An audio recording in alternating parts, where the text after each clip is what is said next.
Saudara Anda menyaksikan Sapa Indonesia Pagi kali ini di segmen Kompas Bisnis bersama saya Putri Oktaviani.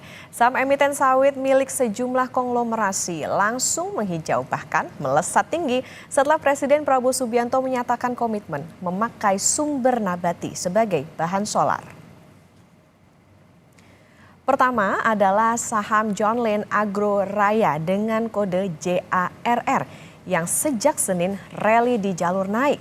John Lynn Agro Selasa 22 Oktober ditutup di level 438 atau melonjak 14,66%.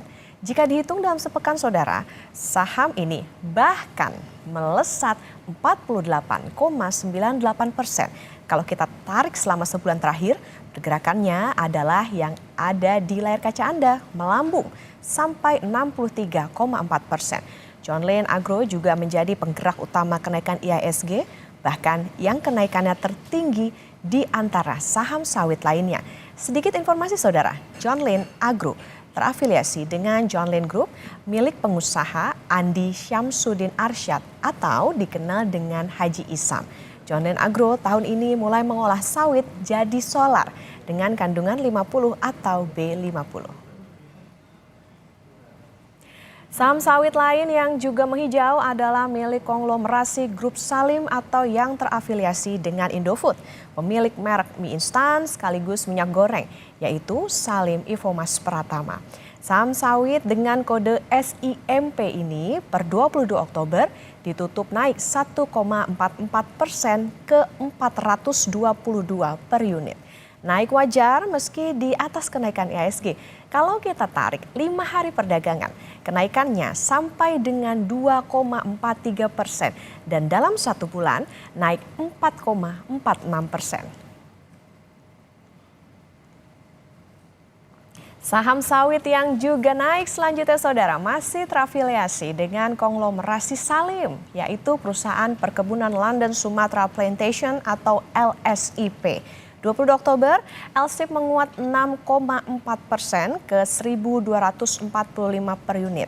Sedangkan kalau ditarik 5 hari, kenaikannya 10,18% dan jika ditarik sebulan seperti yang ada di layar kaca Anda saudara, lonjakannya signifikan sampai dengan 22,66%. 59% lebih saham LSIP dimiliki oleh Salim Infomas.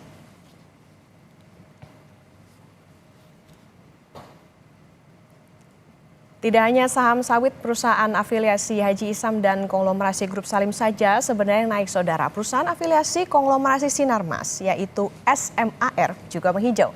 Prabowo Subianto dilantik hari Minggu 20 Oktober tepat sehari sebelum dimulainya perdagangan di bursa. Pidato Prabowo yang menyebut sawit untuk solar disambut meriah emiten perkebunan. Saudara-saudara sekalian, kita juga harus swasembada energi. Dalam keadaan ketegangan,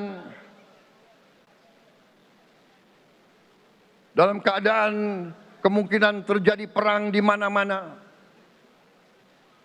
kita harus siap dengan kemungkinan yang paling jelek.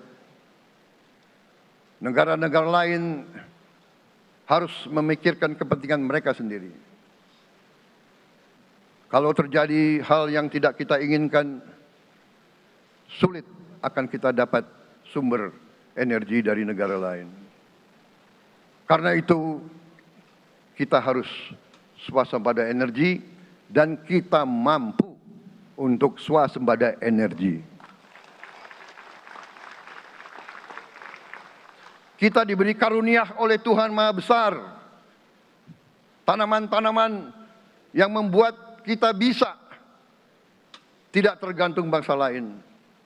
Tanaman-tanaman seperti kelapa sawit bisa menghasilkan solar dan bensin.